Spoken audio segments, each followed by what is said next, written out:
सिलचर में वक्फ संपत्ति पर कब्जा और बिक्री का आरोप। सिलचर के कनकपुर द्वितीय खंड में नसीब अली चौधरी की वक्फ संपत्ति पर कब्जा कर एक भूमाफिया गिरोह द्वारा दुलाल पाल नामक व्यक्ति को बेचने का आरोप सामने आया है। पीड़ित मासूक चौधरी ने कछाड़ के एसपी को ज्ञापन सौंपकर कार्रवाई की मांग की। पुलिस ने जांच का आश्वासन दिया है। इलाके में आक्रोश फैल गया है और लोग दोषियों की गिरफ्तारी की मांग कर रहे हैं। ঘটনাটা হয়েছে গিয়া এটা কনকপুর দ্বিতীয় খণ্ড আমার দাদা আজি নসিব আলী চৌধুরীর এটা ওয়াকফ স্টেট জমিন, যে জমিনটা কোন এই দুলাল ফালন নামের একজনে ইয়া দেখি হঠাৎ করিয়া বাউন্ডারি ওয়াল করে।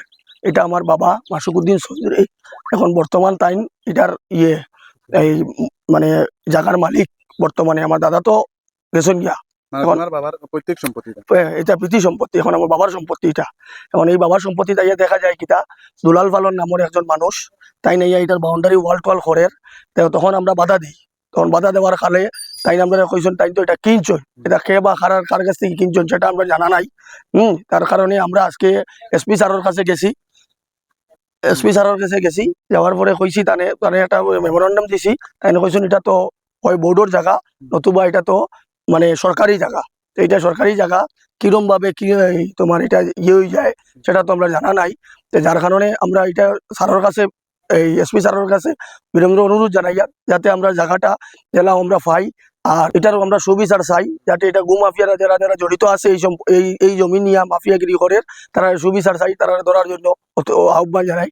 আর আমি এই শিলচরের এসপি স্যারের কাছে বিনম্র অনুরোধ জানাই যাতে এটা গু মাফিয়া দ্বারা ধরা হোক আর যাতে আইন্দা ইলা এরকম কোনো কিছু হয় না। যাতে আপনারা এসপি স্যারের কাছে অনুরোধ জানাই যাতে এগুলা তো তাইনারাও তো বার করিয়া দিতরা তখন জমিন, আর আমরা জমিনটা যাতে তাই বার করিয়া দিন।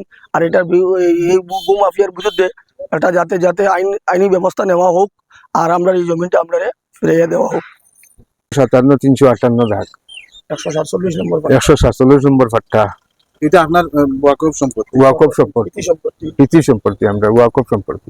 দুলাল পালে খাস করা দুলাল পাল এখন যে কিনছে এটা বন্ধ করছে। খাজ বন্ধ করি আমরা এসপি স্যারের কাছে গেছি। এসপি স্যার কইছেন এটা ঠিক আছে, এটা আমি দেখবো। স্যার এটা আমি চাই আর এখন এটা আমার সুবিচার করিয়া দিতে চাই।